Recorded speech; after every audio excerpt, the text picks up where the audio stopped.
Here is a question that should stop every parent, every educator, and every person watching this video cold. What happens to a child who is giving everything they want the moment they want it? You already know the answer.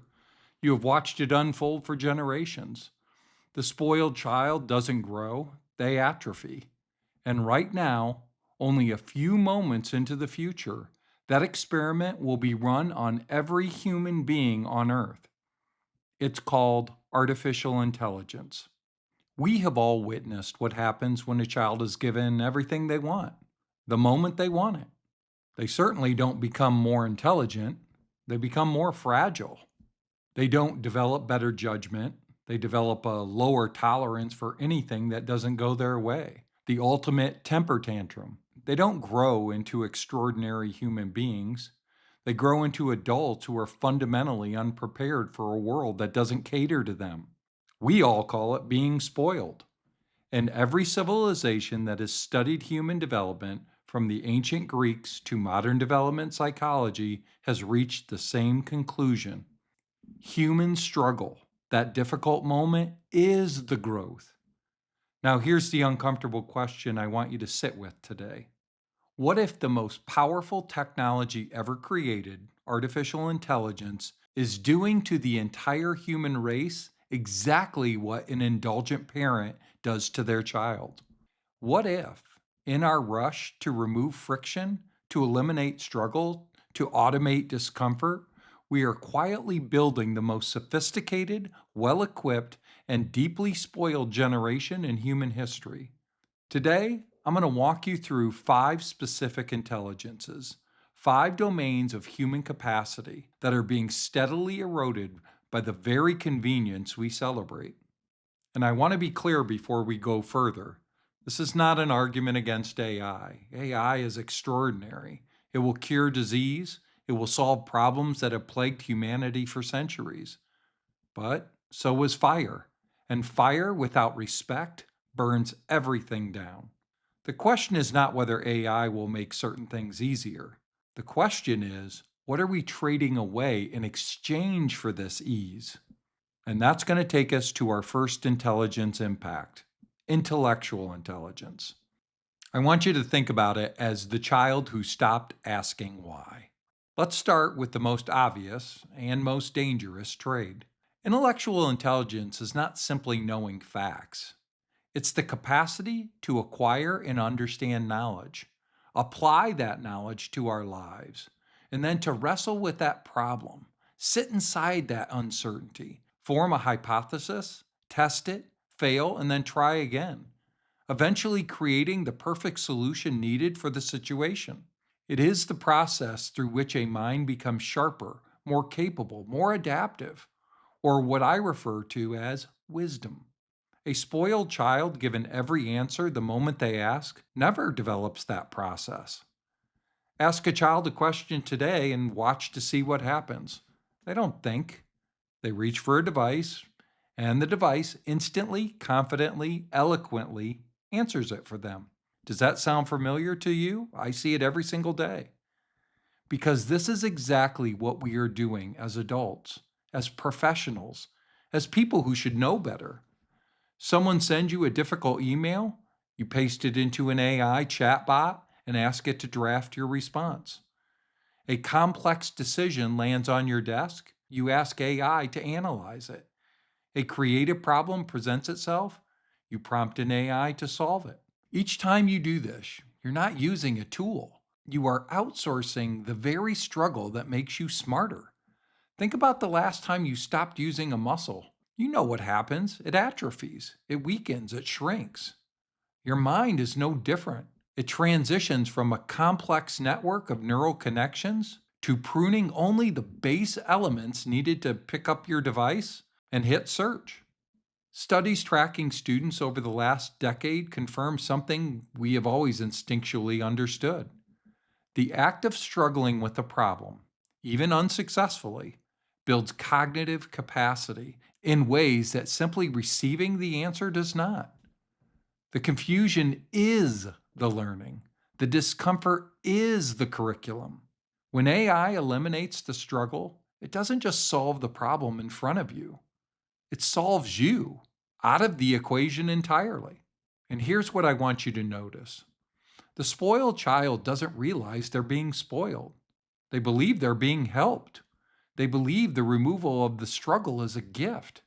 The truth is, it isn't generosity. It's creating a weak neural architecture.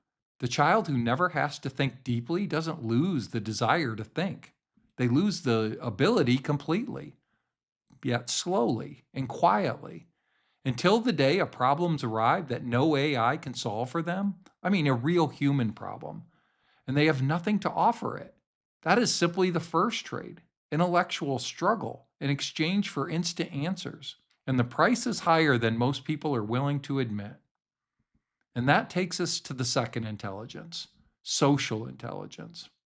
In every culture on earth, throughout human history, the most consequential intelligence a human being can develop is social intelligence, the ability to read another person, navigate conflict, repair a relationship, and understand what someone means when they say something they don't actually mean. Social intelligence is not a personality type, it's a skill. And like every skill, it is built through practice, specifically through the kind of difficult, awkward, imperfect practice that happens when two human beings try to understand each other without a script. A spoiled child rarely gets that practice because they're surrounded by people managing their experience, smoothing conflicts out before they can even be navigated, removing the friction that teaches human beings how to deal with one another. Now, consider what AI is doing to our social landscape. Dating apps use AI to curate potential partners, filtering out the wrong matches before you ever have to meet someone to learn to be honest about what you want. AI communication tools rewrite your messages, soften your tone, polish your words until what arrives in another person's inbox is no longer genuinely you. It's a curated version of you. AI companies offer connection without consequence. Chatbots offer conversation without the inconvenient complexity of a real human being who has problems of their own. We are removing the friction from human interaction, and we are calling it progress. And here's what the friction actually is: friction is information. When a conversation becomes uncomfortable, that discomfort is telling you something. It tells you something about yourself first, and then it tells you something about the other person. And that gap between what you believe and what is true is that friction. And when you remove it from human connection, you don't make it better, you make it hollow. Social intelligence, the real kind, is built on moments you want to escape. In the conversation that doesn't go the way you planned. In a relationship you have to repair after you've damaged it. In a meeting where you've said the wrong thing and you have to live with the consequence. These are not glitches to be fixed in the human experience. They are learning features. They are where the growth lives. When AI begins to manage your social life for you, to moderate your words, to schedule your connections, to replace the hard work of being genuinely known, you don't become more socially intelligent. You become a child who's never had to apologize and truly mean it.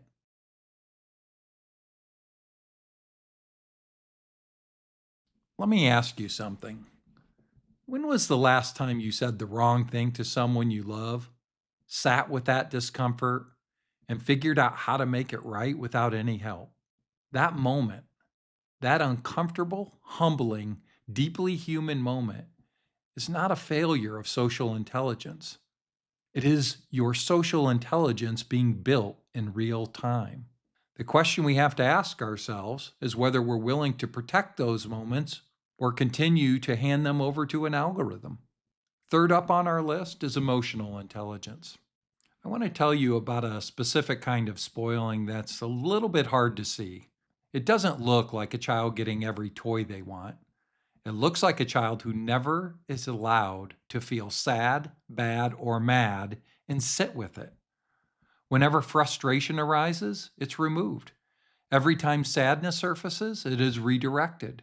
Every time boredom settles in, a screen appears. The child is never allowed to sit inside a difficult emotional moment long enough to understand it, then move through it and come out the other side changed a better person. And what we know without ambiguity is that emotional intelligence is built exactly inside those moments, not after them, not around them, inside them. Now look at what AI is offering us emotionally.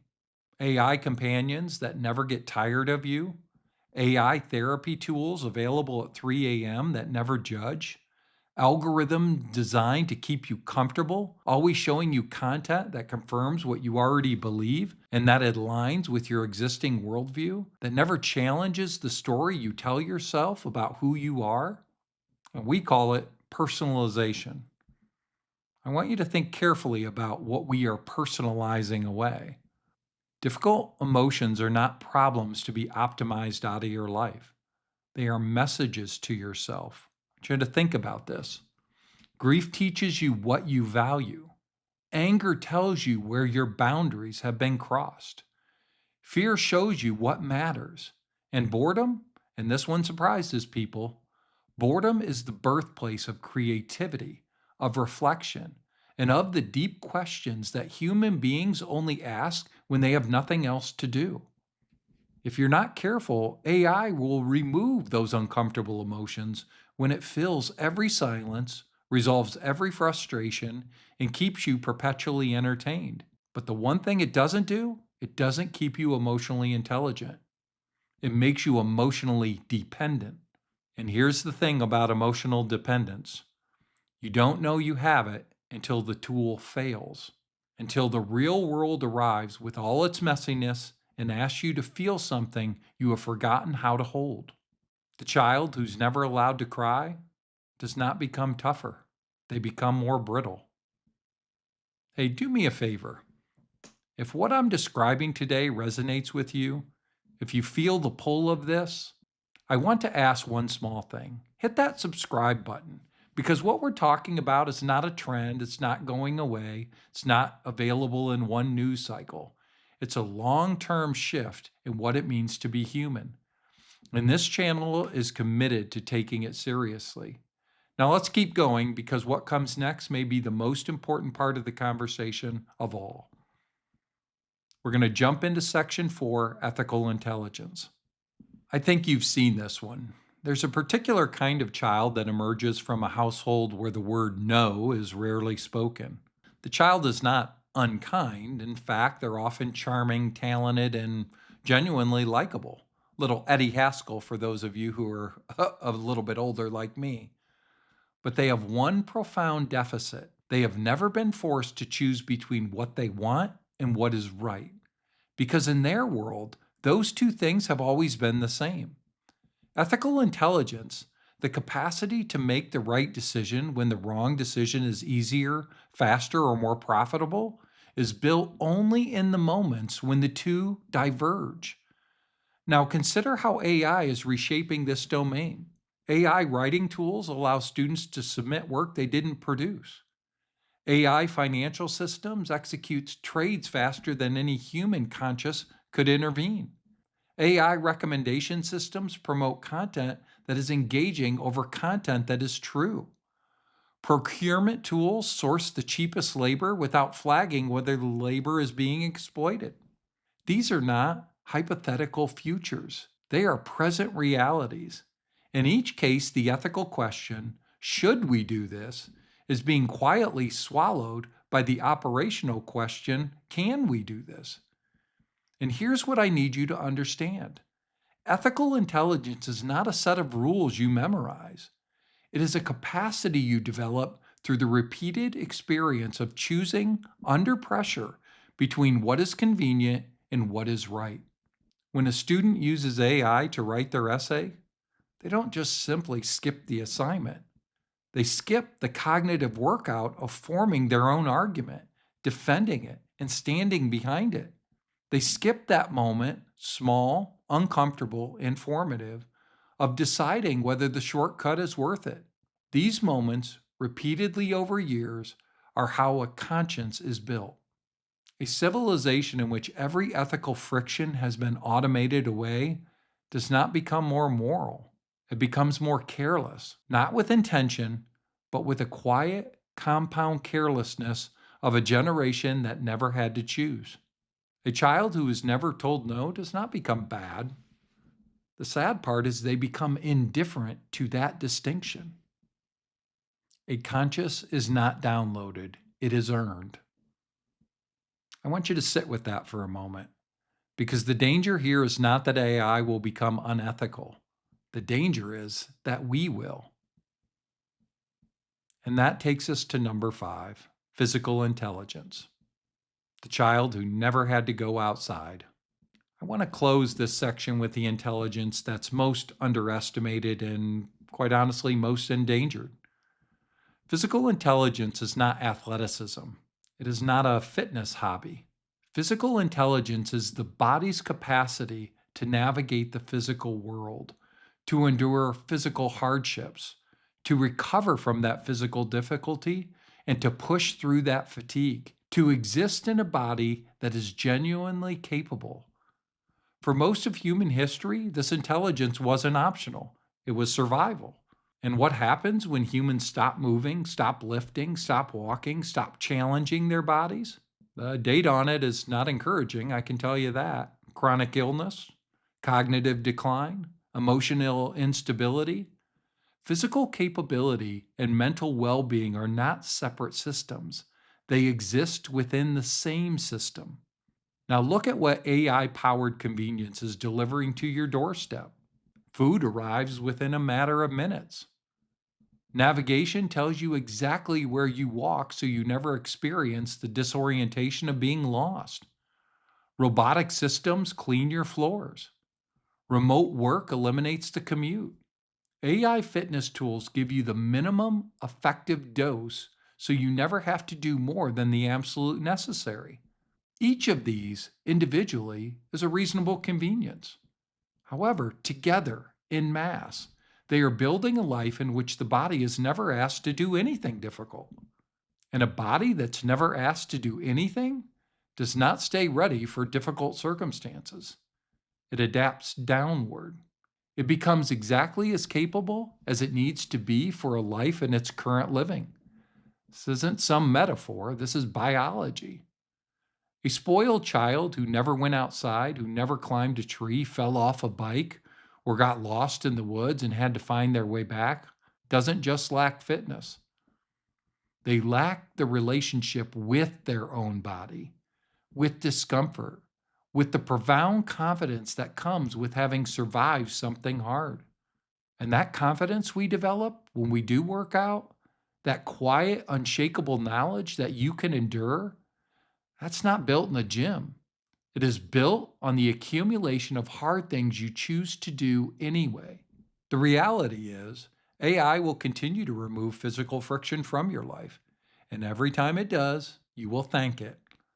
But I want you to ask yourself, when was the last time your body surprised you? When was the last time you pushed past what you thought was your limit and discovered that there was more on the other side?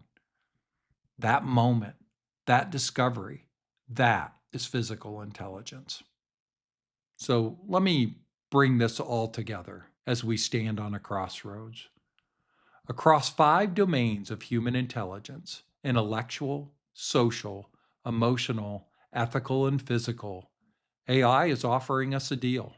And the deal sounds extraordinary. Think less, it'll think for you. Connect less, it'll manage your relationships. Feel less, it'll curate your emotional world. Choose less, it'll optimize your decisions. Move less, we'll handle your physical work. Yet, in exchange for all this, you receive something that every civilization in history has recognized as a double edged sword: comfort. The spoiled child is, and in every moment, supremely comfortable. They have everything they want. They are protected from struggle, shielded from discomfort, buffered from friction that, as we have now seen, across the 5 separate intelligences, is the very mechanism by which human beings grow. This isn't some conspiracy. There's no villain to this story. The people building these tools are not trying to diminish you. They are trying to solve problems. And quite honestly, they're solving them brilliantly. But here is what no algorithm can account for: the fact that you need those problems. Not every problem, not the crushing, relentless kind that breaks people without mercy, but the right kind of friction, the kind that reveals your limits and then extends them. That's not a flaw, that's the human experience. It's the engine of human experience. When we automate that friction away, when we hand over our thinking, our connecting, our feeling, our choosing, and our moving to a system that does it better and faster, we don't become more human. We become more comfortable, and by extension, less human. And then we wonder why we feel empty, why we feel purposeless, why surrounded by convenience, we still feel vaguely, persistently lost. Do you feel it? It isn't coincidence. It's the structure we have allowed to be built around us. So let me conclude with our choice. I'm not asking you to reject artificial intelligence. As I've told you, and I mean it, that'll prove to be one of the most remarkable developments in human history. But it will never, not ever, develop your intelligence for you. It will never replicate the growth that comes from struggling to understand something difficult and finally breaking through. It will never substitute for the depth of real human relationships built through imperfect conversation and honest effort. It will never replace the earned confidence of someone who has moved through a hard emotion and come out clear. It will never automate the moral weight of a decision you made under pressure for the right reason. And it will never give you the quiet, irreplaceable knowledge of someone who's pushed past their limit and survived. Those things are yours. They're meant to stay yours. They are irreplaceable, and they are under threat, not from malice, but from convenience. The question I want to leave you with is not, is AI dangerous? The question is, what kind of human do you intend to remain? Because remaining fully human in an age designed to outsource your humanity is no longer the default position. It's a choice you have to make, a daily, deliberate, countercultural choice. And I believe you are capable of making it, but only if you're paying attention.